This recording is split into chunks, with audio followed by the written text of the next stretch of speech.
Nah, saya malah bertanya ini sama Rahmat sama Royan gitu. Waktu saya sekilas baca Maryam 33 contohnya, harusnya umat Islam itu merayakan Jumat Agung sama Paskah kan?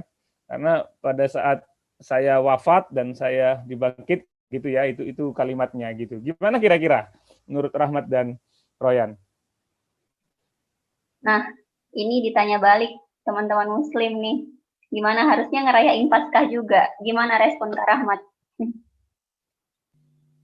Ini serangan balik ya. Bolanya kita dialog damai deh. Enggak, kalau pertandingan bola ini counter attack gitu. Bukan, itu enggak serangan balik, Pak. Rahmat dulu kan yang mau jawab. Tembakan jitu. Gimana, siapa yang mau duluan? Monggo. Oke. Nah, mungkin nanti Royan juga Kristen aja yang jawab, Kristen.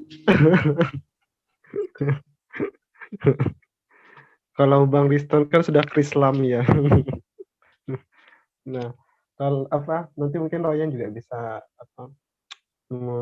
menambahkan atau menyampaikan perspektifnya ya. Tapi kalau dari saya pribadi, memahami Maryam 33 itu ya, wassalamu alayya yauma wulidtu wa yauma amutu wa yauma ub'atsu hayya. Jadi keselamatan, kesejahteraan bagiku ketika aku dilahirkan, ketika aku dimatikan, diwafatkan, kemudian ketika aku dibangkitkan. Nah, memang ayat ini juga menarik dan memang menjadi salah satu jembatan dialog, jembatan perjumpaan juga dengan teman-teman Kristiani ketika tadi melihat alurnya ya. Jadi kelahiran, Natal, kemudian setelah itu wafat di tiang salib, kemudian dibangkitkan kembali. Nah, memang kalau kita berbicara konteks teologis tentu ada beberapa pendapat. Kemarin juga sudah sempat kita diskusikan dalam satu dialog juga. Memang tidak ulama-ulama juga berbeda pendapat dalam konteks ini. Tapi kalau dari saya pribadi, ketika kemudian juga sudah berdialog dengan teman-teman Kristiani, kemudian juga saya mencoba melihat kembali beberapa penafsiran-penafsiran yang ada, yang memang ayat itu juga bisa kita pahami bahwa memang Yesus wafat, kemudian hidup kembali dan kemudian naik atau dibangkitkan kembali, kemudian beberapa teman-teman Muslim juga memahaminya naik ke atas langit gitu kan, dan nanti akan turun kembali ketika menjelang hari akhir. Dan menurut saya pembacaan ini justru lebih pertama lebih runtut dengan ayat-ayat Al-Quran juga tadi ya, seperti di Maryam 33, nanti juga di Ali Imran itu juga ada inni mutawaffika wa rafi'uka ilayya, sungguhnya aku engkau wafatkan, kemudian wa rafi'uka ilayya, kemudian engkau angkat ke sisiku, ke sisi Allah maksudnya. Itu juga klop gitu kan. Jadi memang pembacaan itu juga menurut saya pribadi sah. Jadi Isa atau Yesus itu diwafatkan, kemudian setelah itu dibangkitkan kembali ke sisi Allah, naik ke atas langit, kemudian nanti akan turun kembali untuk kedua kalinya di hari akhir tadi. Kalau saya pribadi ketika ditanya seperti itu, yaitu sah dan sesuai pembacaannya. Tapi memang tidak bisa digeneralisasi juga untuk ke teman-teman Muslim yang lainnya, karena tadi ada perbedaan konteks teologis yang dimaknai wabil khusus nanti misalnya ketika berbicara tentang siapa Isa sebenarnya, atau ya sosok Isa sebenarnya, apakah dia sebagai manusia atau sebagai Tuhan. Nah, itu kemudian mungkin perdebatan atau diskusi lanjutan kepada teman-teman yang kemudian memaknai bahwa atau menolak semua tradisi Paskah dan segala macamnya itu karena memang hanya meyakini bahwa Isa itu adalah nabi, utusan atau manusia, bukan Tuhan. Tapi kalau saya pribadi membaca rentetan tadi secara Qur'ani ya, saya tidak melihat secara kitab-kitab suci yang lain, tapi secara Qur'ani saja rentetan itu sebenarnya juga bisa kita pahami tanpa kemudian kita mengatakan bahwa Yesus itu Tuhan misalnya, atau Yesus adalah manifestasi dari Tuhan. Sebagai seorang Muslim, saya tetap mengimani atau meyakini, memaknai bahwa Yesus adalah seorang Rasul, utusan Tuhan juga yang diutus bagaimana Nabi dan Rasul yang lainnya.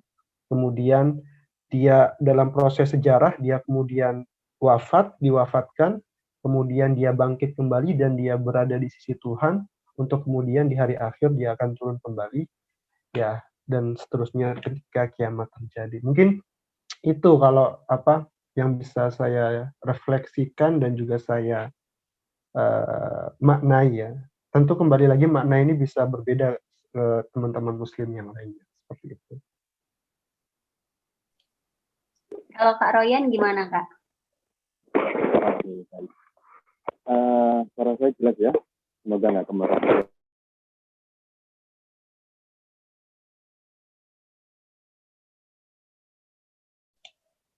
Loh, ini nge-freeze ya Kak Royan kayaknya ya? Iya, kayaknya nge-freeze ya, Oh. Terkait di Maryam 3 ini kan sebagai tindakan dialog teologis ya, seperti itu. Nah, kita kembali lagi seperti ini. Lagi-lagi saya ingin melihat dari segi Al-Quran kayak gitu, dari segi akidah Islam terutama. Jadi Bang Rizwan bilang bahwasanya kalau misalnya kita melihat Maryam 3 harusnya umat Muslim juga merayakan Paskah kan, seperti itu. Oke. Karena saya nggak mau ngomong kalau misalnya nggak ada sumbernya. Ini saya lagi membuka Al-Quran beserta tafsirnya, seperti itu. Tafsir yang saya rujuk adalah tafsir Ibnu Katsir. Dan sedikit saya ingin memaparkan bahwasanya begini. Menurut keilmuan saya, bahwasanya ini kan terkait penafsiran Al-Quran ya. Ada di sana mengenai yang namanya kisah Al-Quran, kisah di dalam Al-Quran, seperti itu. Jadi kita memahami Maryam 3 tidak bisa penggal, harus runtut dari atas. Nah, kalau misalnya nih, umat Islam harus juga merayakan, bukan harus ya. Kalau misalnya menurut saudara ini mungkin ditafsirkan harusnya merayakan Paskah juga dong. Nah, kita bisa lihat juga di Maryam 31.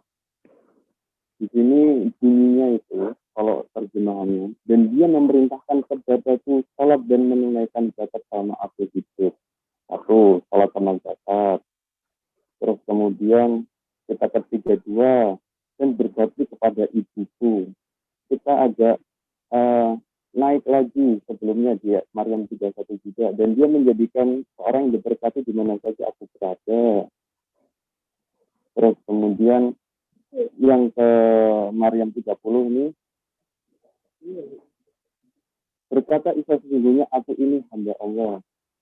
Nah, ini sebuah satu kesatuan yang harus dipahami secara kompleks ya.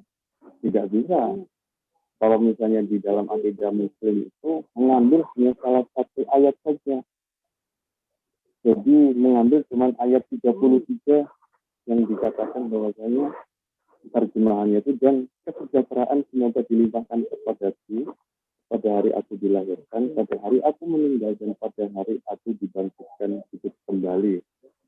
Kalau misalnya mungkin perspektifnya Bang Rizwan, ayat ini nih harusnya Muslim itu harus merayakan Paskah juga kayak gitu. Nah, lagi-lagi kita lihat dulu penafsirannya, maksudnya ayat ini itu apa? Ini kan sebuah cerita kan, seperti itu.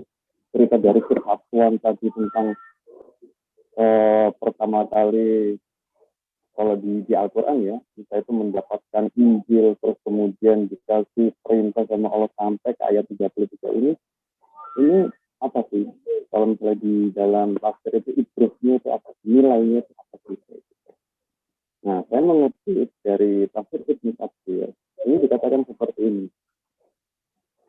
Hal ini membuktikan akan hakikat dirinya sebagai hamba Allah Subhanahu wa Ta'ala, bahwa Isa adalah seorang makhluk Allah yang hidup dan mati serta dibangkitkan sebagaimana makhluk lainnya. Oke. Karena kalau misalnya di Muslim, Isa sendiri alaihissalam itu dimana sebagai seorang nabi, yang mana seorang nabi ini adalah seorang manusia, berarti dia bisa dilahirkan dan bisa meninggalkan seperti itu. Konteks dibangkitkan di sini itu dibangkitkan setelah hari kiamat seperti itu, atau itu diturunkan untuk melawan dajjal, mungkin seperti itu. Karena sejauh akidah Islam sendiri sampai saat ini itu tidak dinamakan wafatnya Isa Al-Masih, tapi Al-Masih dinaikkan ketika disalib, yang disalib itu bukan seperti itu menurut akidah Islam. Masih ada terusannya lagi. Akan tetapi bisa diselamatkan dari semua fase tersebut yang merupakan fase-fase yang paling berat dirasakan oleh semua hamba Allah. Nah, ini di sini nih penekanan saya mengatakan tadi bahwasanya kalau misalnya dari akidah Islam itu dinaikkan seperti itu. Di sini dikatakan di dalam tafsir mengenai Maryam 33 ini bisa diselamatkan dari semua fase. Jadi tidak ada fase meninggal, fase hisab dan fase dan lain sebagainya. Itu justru Aku juga ada pertanyaan sebagai seorang Muslim yang awam banget dengan Paskah dan kekristenan. Aku ingin nanya sama Bang Rizwan sama Joshua juga terkait dengan ada nggak sih perbedaan perayaan Paskah bagi teman-teman Protestan, Katolik, dan Ortodoks? Karena sejauh ini aku baru berkenalan dengan 3 teman-teman ini. Mungkin siapa nih? Joshua kali ya yang tadi ngangguk-ngangguk. Betul. Tapi yang buka mic duluan Bang Kristen. Kalau enggak, kan aku hanya mau jawab, kan ini saya bilang ada gitu. Masa berhenti di ada doang, Bang? Kalau Kita cuma jawab ada doang. Iya kan? Kembalikan ke saya. Iya, Kalau- kembalikan ke apa kalau itu? jawab Kembalikan ke itu- JB gitu. Itu Kalau yang mau jawab saya maksud. itu saya juga bisa, Bang. Nanti saya jawab ada nih. Lebih lanjutnya JB yang jawab. Ya, gitu maksudnya. Jangankan Mas Rahmat, Iron tadi juga bisa jawab itu ada gitu. Iya, kalau aku oh itu. Oh ya, Mas Ryan sudah itu. Monggo. Jadi gini, kalau misalnya yang menjadi rujukan ya itu di surat Maryam 33 bahwasanya yang dikatakan umat Muslim ya harus ini dong merayakan Paskah juga dong harusnya. Ya, berarti kembali lagi juga Maryam 31 ini juga harus diambil juga kan seperti itu. Katakan misalnya harus melakukan sholat dan zakat. Nah, kalau kayak gitu gimana? Tentu tidak mungkin. Iya. Terutama di surat Al-Kafirun ayat 1-6 itu ya sudah dijelaskan loh yang memang terkenal. Kalau misalnya dipelesetkan sama ini kan bagimu agamamu, bagimu saudaraku kan seperti itu. Nah, jadi tradisi-tradisi yang berkaitan dengan akidah itu memang bisa dijalankan secara keyakinan tersendiri. Jadi itu dari segi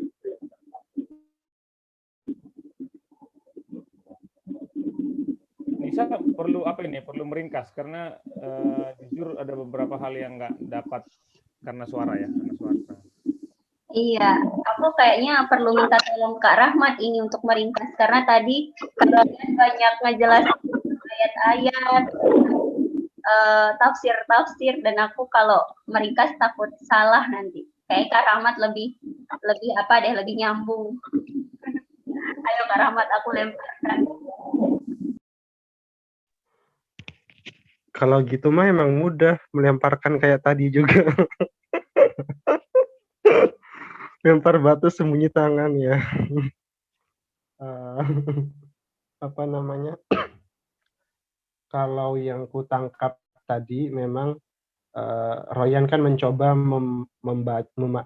membaca Maryam 33 itu tidak hanya Maryam 33 saja, tapi memang membaca ayat-ayat sebelumnya, dan memang itu juga yang dilakukan dalam beberapa tradisi penafsiran kan. Jadi memang kalau kita membaca kitab suci itu tidak bisa baca hanya satu ayat, tapi juga melihat beberapa ayat yang masih berhubungan. Nah, dalam konteks itu kan sebenarnya di Maryam mungkin dari ayat 15-16 gitu lah ya kalau nggak salah, sampai 30-an itu kan berbicara memang tentang Nabi Isa, khususnya mulai dari kelahiran Isa, mulai dari Maryam dulu. Maria diberitahukan dia hamil, kemudian dia akan melahirkan di bawah pohon kurma dan seterusnya, pegangan yang kuat dan seterusnya itu.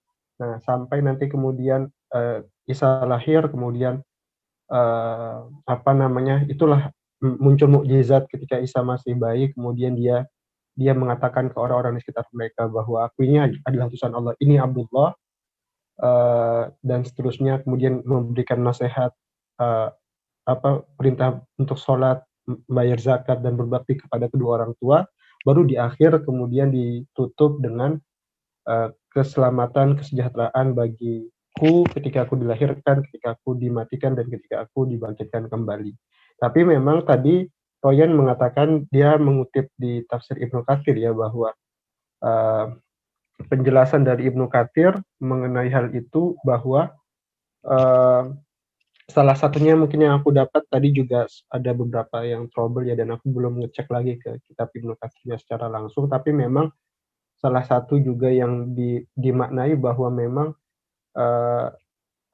Isa ketika di tiang salib itu, atau ketika itu dia tidak wafat atau tidak dimatikan. Jadi Isa sama sekali belum dimatikan, tapi dia diangkat ke langit, kemudian nanti dia turun lagi ke bumi, dan disitulah kemudian baru dia diwafatkan. Dan sebenarnya memang ada beberapa penafsiran juga. Kalau ini tambahan dari aku sendiri ya. Tadi udah selesai Ryan sampai Ibnu Katsir, dan aku juga membaca beberapa tafsir-tafsir lain. Misalnya beberapa ulama mencoba memahami bahwa walaupun runtutan ayatnya itu adalah mati dulu baru diangkat ya. Kalau di Maryam 33 kan ulitu amutu uba'atu. Jadi lahir, wafat, kemudian diangkat. Kalau di Ali Imran itu wafat, mutawafika, wafat, kemudian rafiuka, diangkat. Tapi beberapa ulama tafsir, dan kurasa juga Ibnu Katsir, itu mencoba memaknai bahwa ada gaya bahasa Quran, salah satunya itu takdim takhir. Jadi mendahulukan yang akhir dan mengakhirkan yang dahulu. Itu beberapa ulama yang coraknya kebahasaan, tafsir kebahasaan, itu mencoba memaknai bahwa itu sebenarnya ada permainan bahasa. Jadi makna sebenarnya yang ingin dikehendaki Quran itu adalah yang akhir dulu ke awal, yang awal ke akhir. Jadi maksudnya lahir, kalau di teksnya kan lahir, wafat baru diangkat. Tapi kalau dimaknainya kebalikannya. Jadi wafat, diangkat dulu baru wafat. Jadi sampai sekarang Isa belum wafat di tiang salib, dia diangkat ke langit, kemudian nanti turun ketika menjelang kiamat. Nah, ketika misinya sudah selesai, barulah dia diwafatkan oleh Allah secara tenang ketika di akhir-akhir. Itu beberapa pembacaan. Tapi sebenarnya itu juga tadi saya bilang bukan satu tafsir yang tunggal. Ada juga beberapa penafsiran lain. Kalau misalkan kita buka di Tobari saja, itu juga ada beberapa penafsiran yang mencoba memaknai bahwa memang wafat itu sendiri juga nanti ada berbeda pandangan. Ada yang maknanya itu cuma tidur sebentar, terlelap. Ada yang mengatakan memang wafatnya itu benar-benar tercabut nyawanya dan seterusnya. Jadi memang terjadi beberapa perbedaan pendapat, tapi secara umum tadi mayoritas umat Islam memang memaknai dia belum wafat dan nanti akan wafat di hari akhir setelah turun kembali. Ala kulli hal, kalau yang bisa saya garis bawahi tadi, kembali lagi saya mencoba mungkin mencoba mengambil antitesisnya bahwa memang cara perayaan, tentu teman-teman muslim tidak bisa turut serta merayakan ke gereja, kemudian sama-sama merayakan bareng-bareng itu tentu tidak bisa secara komunitas dan secara itu, karena memang tadi ada perbedaan-perbedaan teologis, termasuk misalnya bagaimana memaknai kematian Isa sebagai penebusan dosa misalnya, itu kan juga sangat sulit untuk diterima misalnya oleh teman-teman Muslim. Perayaannya tentu tidak bisa, tapi untuk memaknainya tadi, beberapa teman-teman Muslim mungkin bisa memaknai itu juga, termasuk salah satunya saya juga yang coba memaknai perayaan Paskah. Tentu dengan semangat Quran yang tadi saya bilang, semangat Qurani, dengan melihat rentetan dan runtutan itu, seperti itu. Itu malah jadinya saya nggak meringkas ya. Sorry. Saya nanggapi ya, Nis. Yuk, Bang. Ya, ya terima kasih kawan-kawan buat apanya. Justru tadi pertanyaan saya sebenarnya mungkin bukan pertanyaan akidah ya, karena konteks saya katakan merayakan konteks itu bukan seperti tradisi. Tadi kita garis bawahi bahwa walaupun namanya sama-sama Paskah atau Pesach gitu ya kalau dalam bahasa Yahudinya, cara merayakannya orang Yahudi dan orang Kristen berbeda. Orang Yahudi tidak mungkin merayakan Paskah dengan merefleksikan Isa Al-Masih sebagai kurban agung, karena bagi mereka Al-Masih masih dinantikan gitu ya. Tetapi memang sama-sama. Nah ini memang bagi saya gini, terbuka saja kawan-kawan. Ini tantangan untuk teman-teman juga sebagai penerus tradisi Ibrahim kan gitu. Kalau menjadi penerus tradisi Ibrahim juga mungkin ada beberapa hal yang perlu direfleksikan dalam konteks itu gitu. Baru yang kedua ayat Maryam tadi bukan bicara kenaikan pasangannya tapi kebangkitan. Jadi agak beda mungkin dengan yang Ali Imran tadi ya gitu. Tapi yang Maryam dia sepertinya lebih agak cocok dengan konteks tradisi Paskahnya Kristen gitu ya. Mati. Dan ini konteks dialog. Ini konteks dialog sekali lagi. Saya pasti akan menghargai semua tafsir dari kawan-kawan untuk melihat proses-proses yang ada. Dalam konteks itu sebenarnya, karena saya juga baca beberapa tafsir dari teman-teman Muslim yang dalam konteks ini tidak sepaham gitu. Nah, kalau tadi Royan berkata tentang harusnya melakukan sholat dan zakat, yes, ya, sholat dan zakat pasti akan dilakukan gitu ya. Tapi ini tidak menjadi fikih. Tapi apa arti sholat gitu? Karena kalau merujuk sholat yang sekarang juga mungkin orang Kristen Protestan atau Kristen dari Barat agak sulit untuk melihat sholat gitu ya. Tapi kalau kita melihat Kristen Timur contohnya, Kristen Syria contohnya, ya mereka melakukan sholat 7 kali dengan beberapa gerakannya itu, dan itu jauh sebelum Islam. Gitu. Itu jauh sebelum Islam. Gitu. Jadi dalam konteks ini kan kita, kalau mau melihat rentetan Maryam ini ya, kalau kita melihat kan ini Isa yang ngomong. Waktu itu kan Maryam lagi dalam kondisi kacau ya, karena akan dihukum oleh orang-orang karena dia kedapatan melahirkan. Sekali lagi ini saya membacanya bukan dalam kacamata Kristen. Karena kalau dari kacamata Kristen, cerita ini nggak ada di kekristenan gitu ya. Jadi saya membaca ini dari tradisi Quran, dan saya kira Quran juga kitab yang terbuka untuk dibaca, sehingga saya juga mencoba untuk membacanya gitu ya, dan melihat beberapa tafsirnya.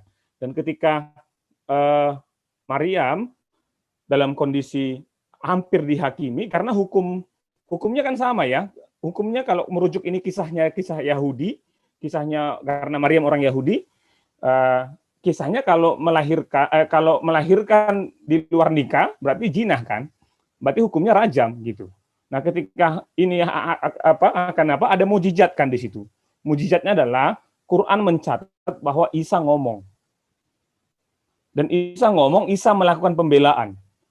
Bahkan ada Quran masih menulis, ada orang-orang yang mengatakan bagaimana mungkin kami ngomong sama bayi di palungan, gitu ya. Tapi tiba-tiba Isa ngomong, dan Isa ngomong dalam konteks itu sampai akhirnya ditunjukkan. Dan berarti Isa sedang ngomong bahwa kehidupan dia sampai nanti akhirnya kematiannya dia dan kebangkitannya dia, dan itu dicatat oleh Al-Quran. Gitu. Sekali lagi ini bukan tradisi Alkitab dan tidak akan pernah ditemukan di Alkitab.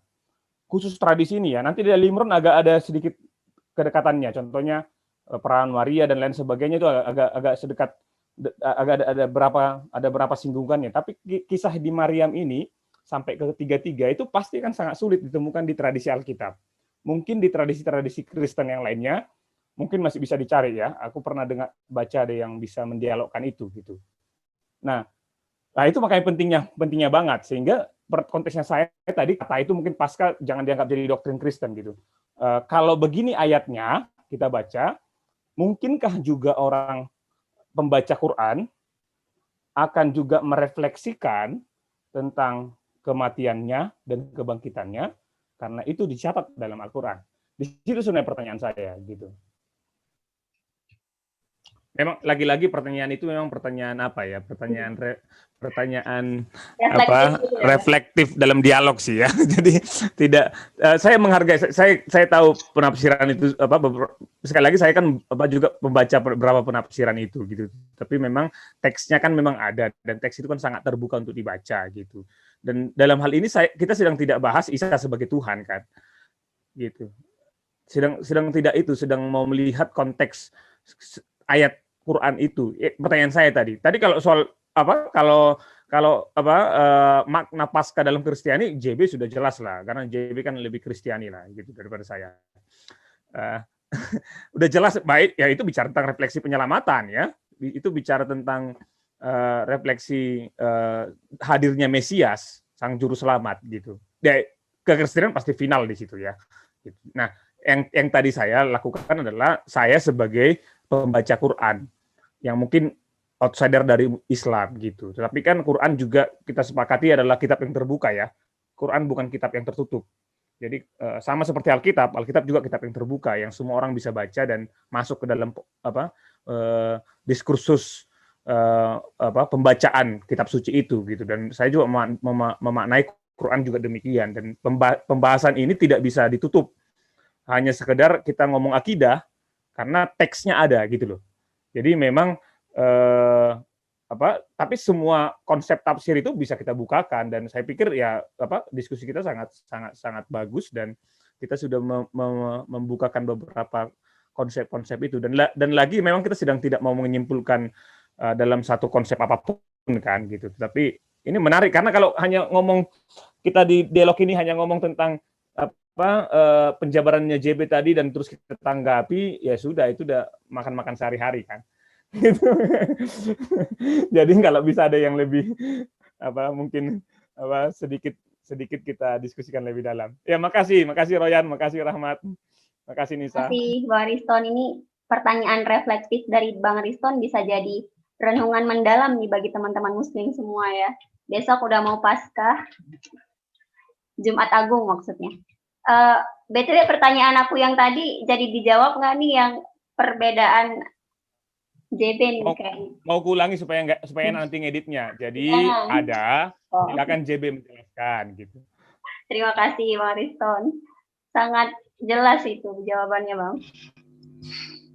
Ya memang begitulah. Kelihatannya harus baptis ulang memang Bang Riston.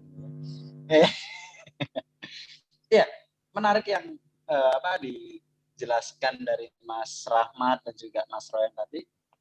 Sebenarnya yang dari tadi saya coba refleksikan itu bahwa ya memang ada pasti kita menemukan beberapa tafsiran yang mungkin itu berbeda-beda gitu kan. Kita percaya bahwa dalam satu agama itu nggak ada tafsir yang tunggal gitu kan. Demikian pula di dalam Kekristenan sendiri pun mungkin tadi kalau Bang Riston katakan sudah final terkait bagaimana kronologi sejarah Paskah, kronologinya, pemaknaannya mungkin sudah final. Hanya saja memang dalam perayaannya itu yang ada keberagaman di dalamnya situ. Karena tadi kalau tadi sempat saya singgung terkait puasa, ada yang memang menjalankan dan ada yang tidak. Kalau di bahkan yang menarik juga nggak hanya terkait tradisinya atau cara merayakannya, terkait tanggal itu juga ada perbedaan gitu. Itu yang satu hal yang menarik. Kalau untuk teman-teman Katolik dan juga Protestan, kalau saya katakan Protestan itu ya termasuk karismatik dan sebagainya itu ya, itu besok sudah memasuki masa Jumat Agung gitu. dan nanti hari Minggu adalah Paskah. Dan untuk tradisi dari teman-teman Katolik dan juga sebagian Protestan itu diawali dengan puasa seperti saya katakan, dan sebelum puasa untuk masa awalnya itu ada perayaan Rabu Abu. Itu sebagai refleksi bahwa kita adalah dari tanah dan kita akan kembali menjadi tanah, jadi sebagai tanda pertobatan kita. Makanya ada istilah Rabu Abu, itu mengawali untuk persiapan puasa juga. Dan setelah teman-teman yang Protestan dan Katolik puasa, besok baru memasuki masa Jumat Agung. Nah, sedangkan bagi teman-teman Ortodok sekarang masih puasa. Sekarang masih puasa karena apa? Karena memang ada perbedaan kalender. Jadi sebenarnya ini bukan terkait bagi saya pribadi itu bukan terkait hal teologis, tapi ya ada perbedaan kalender yang digunakan. Kalau teman-teman Ortodok menggunakan kalender Masehi lama, yaitu kalender Julian. Kalau ya Katolik dan Protestan itu Masehi baru, yaitu Gregorian. Dan teman saya yang Ortodok juga sekarang masih puasa gitu, dan nanti akan mulai masuk Paskah itu sekitar bulan awal Mei. Jadi awal Mei nanti ya mungkin barengan sama Idul Fitri ya, nggak tahu. Itu memasuki masa Paskah bagi teman-teman Ortodok. Jadi teman-teman Ortodok untuk sekarang juga masih, dan puasanya pun uniknya tuh kalau saya lihat itu bertahap gitu. Saya bertahap, jadi nggak langsung puasa kayak teman-teman Muslim gitu ya, dari pagi, dari subuh sampai maghrib, tapi bertahap, dimulai dari nggak makan keju dulu, nggak makan daging dulu, itu supaya nggak kaget gitu. Jadi supaya kan supaya perutnya nggak kaget, jadi bertahap. Tapi memang intinya adalah untuk melatih diri, mempersiapkan batin untuk memasuki masa Paskah. Dan yang unik itu kalau teman-teman Ortodok itu diawali dengan kalau teman-teman Muslim punya tradisi halal bihalal, itu kan dimana setelah puasa Idul Fitri lalu maaf-maafan gitu ya, lalu maaf-maafkan. Nah, maaf-maafannya di Ortodok ini adalah justru di awal sebelum puasa. Jadi sebelum memasuki puasa mereka punya tradisi saling meminta maaf, ya hampir mirip lah seperti teman-teman Katolik. Jadi sebagai masa pertobatan, diawali dengan pertobatan batin dan juga meminta maaf, saling mengampuni kepada teman-teman seiman. Lalu setelah itu kita sama-sama siap untuk menjalankan puasa untuk melatih batin kita untuk menyongsong Paskah. Jadi kalau tadi dikatakan terkait Paskah sendiri memang menarik. Pemaknaannya itu antara Kristen dan Yahudi itu berbeda. Cara melaksanakannya antara sesama Kristen juga ada yang berbeda. Itu menjadi satu hal yang menarik. Makanya dialog ini yang diperlukan, karena dengan dialog inilah kita bisa, akhirnya teman-teman yang Kristen pun akhirnya bisa merefleksikan seperti yang tadi Mas Royan dan Mas Rahmat sampaikan. Minimal kita bisa saling memahami supaya enggak ada kesalahpahaman yang berarti. Mungkin terakhir yang menurut saya penting untuk saya sampaikan, terutama menyikapi apa yang sudah kita tahu terjadi di bangsa kita, bahwa ini refleksi saya pribadi sih, dan mungkin saya sekaligus juga mengajak teman-teman peacemaker di sini, bahwa pertama-tama terkait Paskah itu kan momen sebenarnya di dalam Injil itu saya teringat ada satu ayat itu mengatakan gini, di dalam 2 Korintus 5:19 dikatakan begini, sebab Allah mendamaikan dunia dengan dirinya oleh Kristus dengan tidak memperhitungkan pelanggaran mereka, dan seterusnya. Jadi kata kuncinya adalah melalui kurban Al-Masih Allah mendamaikan dirinya dengan manusia. Dan bagi saya ini menjadi suatu fondasi dasar bagi seorang peacemaker ketika seorang peacemaker merefleksikan tentang Paskah. Jadi Paskah adalah momen di mana Allah mendamaikan dirinya dengan manusia. Berita damai itu mula-mula diinisiasi oleh Allah langsung. Diinisiasi mula-mula oleh Allah supaya manusia dapat berdamai dengan dirinya. Karena inilah yang menjadi refleksi saya pribadi, bahwa ya betul, bahwa kita sebagai seorang peacemaker mula-mula harus kita ingat bahwa perdamaian itu datangnya dari Allah.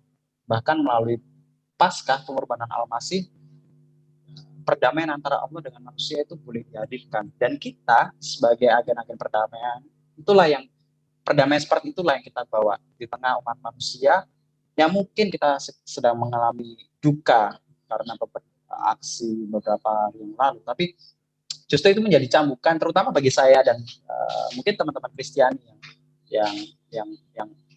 yang mau saya dorong untuk di momen Paskah di mana kita diperdamaikan dengan Allah, inilah mari sama-sama kita mau jalin hubungan atau bangun relasi itu dengan teman-teman yang berbeda.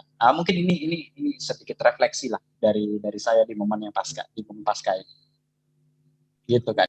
Makasih JB, ini sekaligus closing statement lah ya, karena kita ternyata udah lumayan juga nih waktu yang dilalui. Apakah closing statement JB tadi mewakili kita semua atau teman-teman lain mau juga closing statement? Udah love semua kayaknya jadi pengikut JB ini ya. JB iya. Apakah JB akan menjadi rasul berikutnya? Ini pengikutnya udah ada, B, sekitar beberapa orang. Oke deh, kalau gitu teman-teman, para peacemaker yang udah dengerin dialog kita tentang Paskah, terima kasih banyak udah nonton.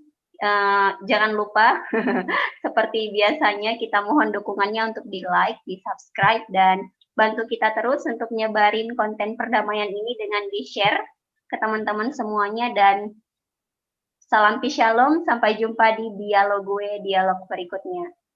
Dadah semuanya, terima kasih. Sama-sama, salam shalom.